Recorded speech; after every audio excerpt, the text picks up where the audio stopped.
Okay, folks, so this is our Educator Pro. Educator Pro is really an amazing collar. It's one of the most amazing remote collars I've ever come across. The features that it has are pretty endless.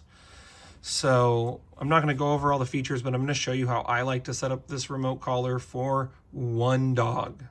Okay, you can see right now the collar's blinking, and it's set up to 3 dogs. And you can see as I'm pushing the different buttons, the numbers are lighting up. Okay, but what we're going to do is we're actually going to set it for 1 dog. So what we're going to do is we're going to push this button, the black button, and then we're going to push this other black button here. Okay, so that's the on-off button, and we're going to push this side S button right here. Okay, when we do that, it's going to beep, and then you're going to see 1 dog. So how we're going to set this up, you can see right now when I push this, it says M. M is momentary stimulation. That's just like boop, like a real quick lickety split. Oh man, my hands are dirty, but lickety split, real quick stimulation. And if it's at a low level, that would be negative reinforcement. If it's at a high level, that would be positive punishment. Okay, a low level would be something like, 1 to, depends on the dog, but 5 or 6. And then a corrective level could be 10 all the way up to 100. Although some dogs, they may not really feel it until about 10. So in that case, a correction would be at 20 or more. So you can see I just turn this number here, this dial, and the numbers go up and they go down. And that's really important. I can't emphasize enough how important that is, that you figure out how to change this level quickly when you're working with your animal. Okay, so you can see this is set to M, this is set to vibrate, this is set to tone, which is T, and then this button here right now is actually set to a feature where it's going to turn the remote stimulation on, and then when we turn it up, it's going to continue stimulating the dog until we turn it back down again. So it's like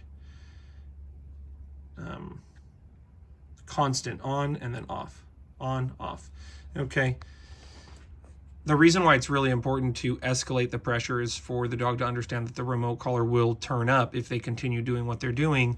And that's actually, believe it or not, the best way to make it so that you don't have to use the remote collar at a really high level all the time, is by being clear that if I'm going to correct the dog, I am quickly going to turn up the pressure, turn up the remote, and get the dog. So anyways, I digress. But what we're going to do to switch the features around, and I'll show you how I like to have it set up, is like this. We hold this button here.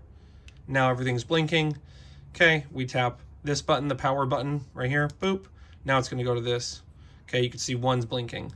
Now how I like to set it up personally, I like this button to be on vibrate. So what I got to do is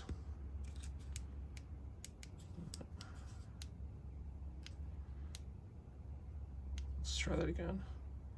Okay, I lied. You don't push anything. Okay, all you do is you push the buttons here, and then it's going to take you from one level or one feature to another one. Okay, the way I like to set this up is I push this button here until it's on V for vibrate.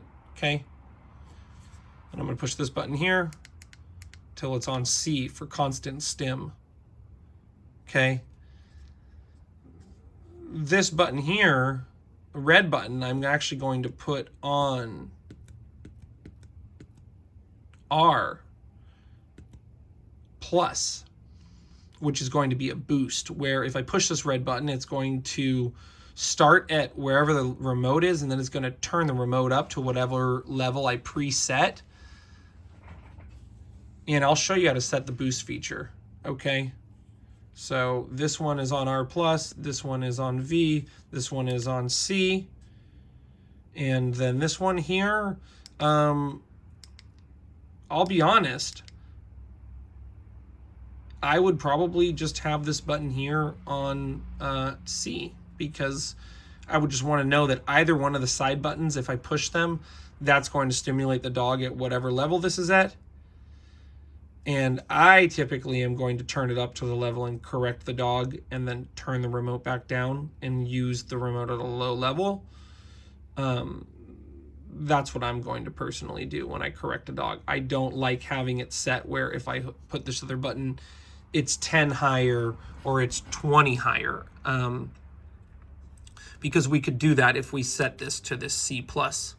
Okay, if we did this, then this button's going to be like 10 or 20 higher than this button. But what I prefer to do is have this button set to C, this button set to C. I know both of these side buttons are going to do the same thing. I know this upper button that's black is going to do vibrate, and then I know red. Okay, that's pretty clear. Red, that's pretty serious. That's going to correct the dog here, okay? Now I push this button here, okay?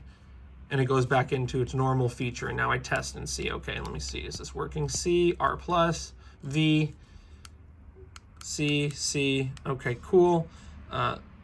Things going up and down. Okay, awesome.